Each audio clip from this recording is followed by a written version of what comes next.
I never thought I'd live to see the day my own daughter would stand in front of me, her arms crossed, her eyes cold, and give me an ultimatum. Either serve my husband and respect him as the man of this house, or you can pack your things and leave. I remember the words so clearly, they still echo in my head. I stood there in silence, the air between us thick with tension. Serve her husband, respect him. What had I done to deserve such a demand from my only child, the same girl I had raised with every ounce of love I had in me? Tell me, what would you have done if your daughter gave you that kind of choice? Because in that moment, I just smiled, turned around, and walked to my room to grab my suitcase. But before you decide whether I was right or wrong, let me tell you how it all got to that point. My name is Claire. I'm 62 years old, and I spent most of my life doing what I thought was right, sacrificing for my family. I was a single mother for most of my daughter Emily's childhood. Her father, my husband, passed away when she was only 7. It was sudden, a heart attack in his sleep. One minute we were laughing over dinner, the next, I was calling an ambulance that never made it in time. From that night on, my entire world revolved around Emily. I worked 2 jobs, sometimes 3, just to keep food on the table and give her the kind of life I thought she deserved. When Emily was growing up, I was her hero. She used to say, "Mom, when I grow up, I want to be just like you." Those words kept me going through every long night and double shift. I missed birthdays, school plays, and even her prom because I was working. But she always seemed to understand. Or at least I thought she did. As she got older, things started to change. She became distant, secretive even. I chalked it up to teenage hormones at first, but by the time she turned 20, it was clear she was trying to pull away from me entirely.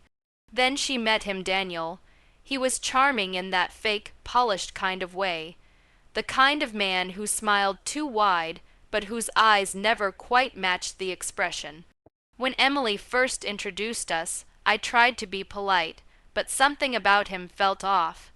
He was controlling in subtle ways, deciding what she should eat, how she should dress, who she should talk to.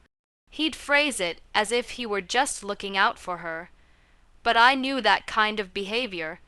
I'd seen it before in my sister's abusive marriage. I tried to warn Emily gently, but she got defensive. "Mom, you're overreacting. Daniel loves me. He just wants what's best." They got married within a year. I wasn't even consulted about the wedding plans. I was invited like a guest, not the mother of the bride. But I swallowed my pride, wore the best dress I could afford, and tried to be happy for her.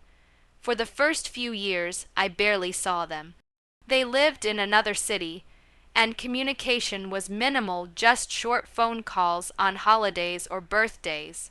I figured she was busy with married life. Still, every night, I whispered a prayer that she was happy and safe. Then, one day, out of nowhere, she called me. Her voice was shaky. "Mom, can you come stay with us for a while? I need your help." My heart leapt. She needed me again. I didn't ask for details. I just packed a bag and took the next bus.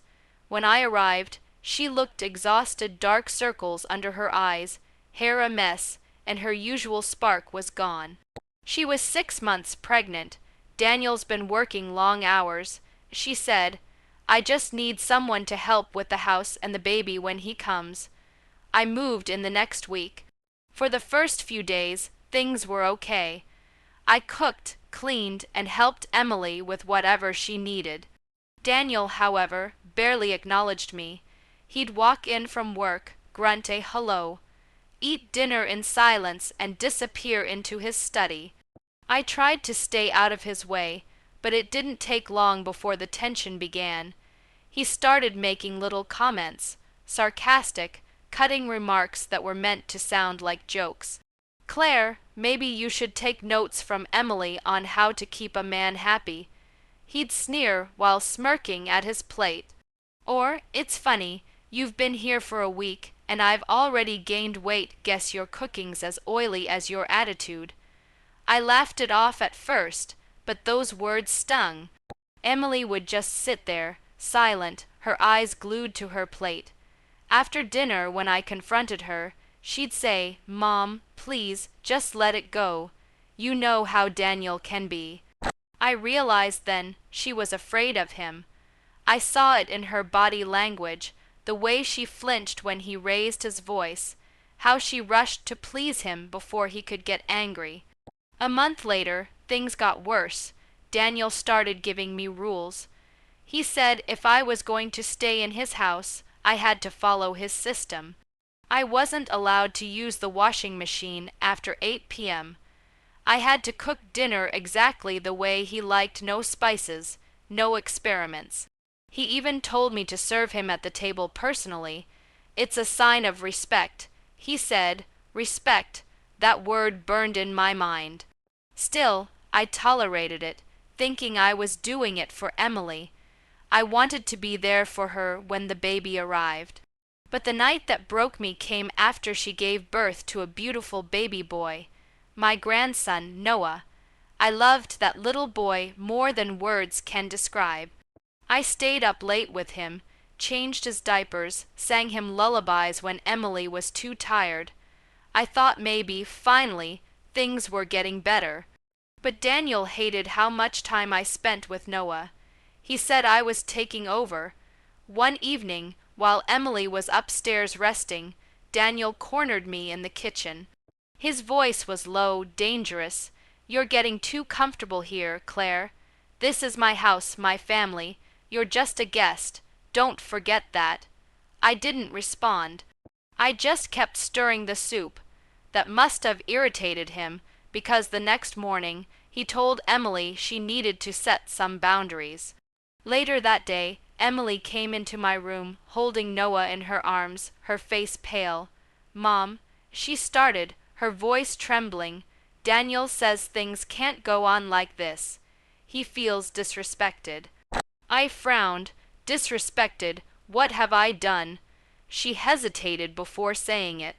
"He wants you to show more respect, to serve him at meals, to listen when he speaks, and not to question him. Otherwise, he says you'll have to leave." I laughed at first.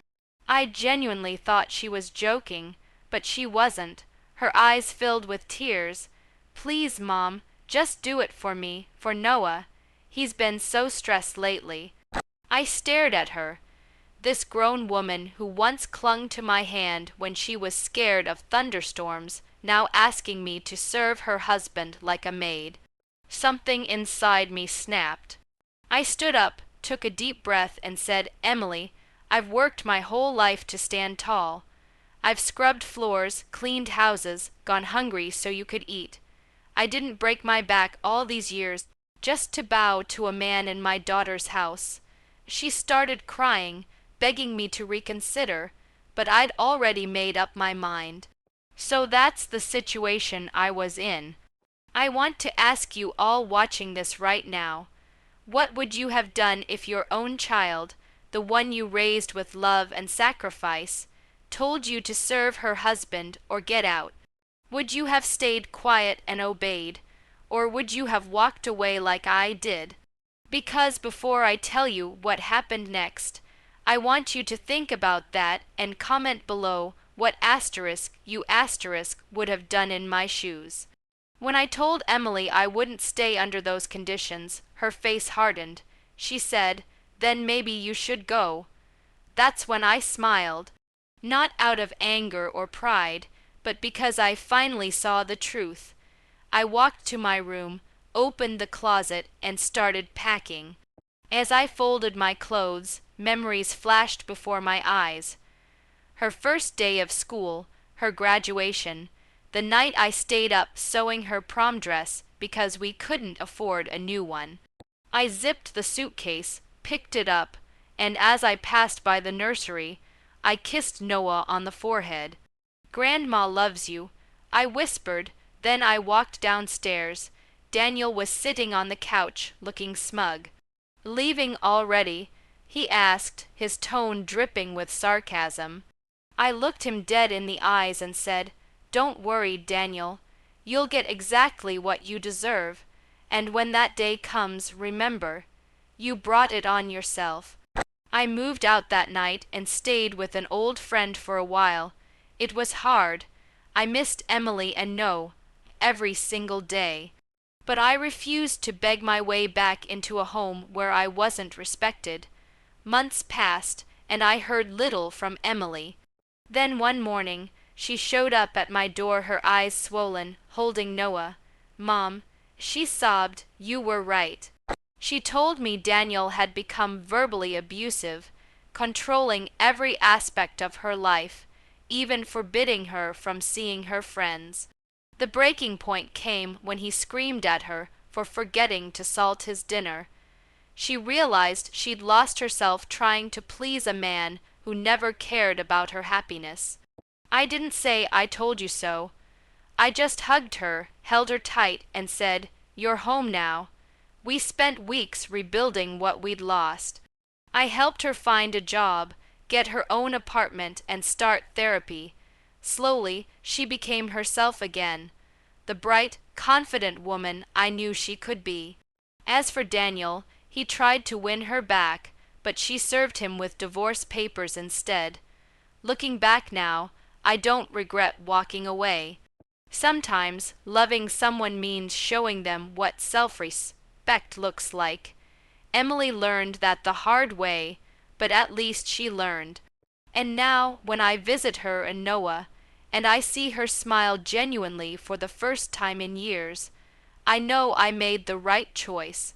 So, tell me, was I wrong for walking out that day, or was it the only way to show my daughter the value of dignity? Like this video if you were on my side, subscribe for more real life stories like this, and let me know in the comments what you think about this whole situation. I'll see you all in the next story.